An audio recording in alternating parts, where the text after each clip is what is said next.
ఒక వ్యక్తిలో ఆ నిజమైన ప్రేమని కనుగొన్నాను. ఆయన పేరే ప్రభు అయిన యేసు క్రీస్తు వారు. ఆయన మనల్ని మొదట ప్రేమించాడని లేఖనాలు చెప్తా ఉన్నాయి. అవునా? ఇదేదో చాలా అద్భుతంగా ఉందే వింటుంటే. మనుషులైతే ప్రేమించుకుంటారు, అసహించుకుంటారు, ద్వేషిస్తారు. ఈ దేవుడే మొదట ప్రేమించాడా మనల్ని? ఆయన పేరు యేసుక్రీస్తా? అవునవునండి రేష్మ గారు, నేను ఆయనే మొదట ప్రేమించాడని బైబిల్లో కనుగొన్నాను. దేవుని యొక్క వాక్యంలో 1 యోహాను 4:19 రాయబడింది, ఆయనే మొదట మనల్ని ప్రేమించను గనుక మనము ప్రేమించుచున్నాము. ఇది లోకంలో దొరికే ప్రేమ కాదు. దేవుడు చూపించే ప్రేమ మనల్ని పూర్ణ శాంతి గలవారుగా మార్చుద్దని లేఖనాల్లో క్లియర్గా రాయబడింది. అది యేసుక్రీస్తులోనే ఆ ప్రేమ దొరికింది.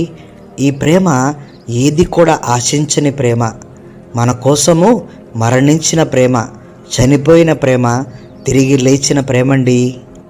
వావ్, చాలా బాగా చెప్పారు రోషన్ గారు.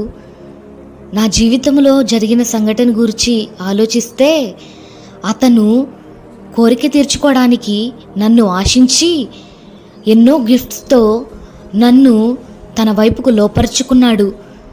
అదే నిజమైన ప్రేమ అని అనుకున్నాను, కానీ ఇంతలా ఆలోచించలేదు. కానీ ఈ యేసుక్రీస్తు ప్రేమ ఏది ఆశించని ప్రేమనా? నిజంగా ఈయనదే గొప్ప ప్రేమ.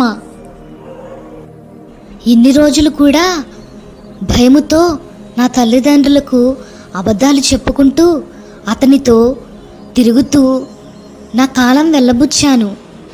కానీ ఇప్పుడు తెలుస్తుంది ఈ యేసుక్రీస్తు ప్రేమ ఎంతో నిజమైనదని. అందుకే అండి, మీరు మాట్లాడుతుంటే బైబిల్లో ఉన్నటువంటి ఒక మాట నాకు గుర్తొస్తూ ఉంది. ప్రేమలో భయం ఉండదు, అంతేకాదు పరిపూర్ణ ప్రేమ భయమును వెళ్ళగొట్టును. భయము దండనతో కూడినది, భయపడువాడు ప్రేమయందు పరిపూర్ణము చేయబడిన వాడు కాడు. 1 యోహాను 4:18 ప్రేమలో భయం ఉంటుందండి. యథార్థమైన ప్రేమ ఎలా ఉంటుందంటే భయపడకుండా, అది పరిపూర్ణమైనటువంటి భయాన్ని పోగొట్టుద్ది. మనలో భయం ఉండదు. అది దేవుని ప్రేమ మాత్రమే. ఈ లోకస్తుల్లో ప్రేమ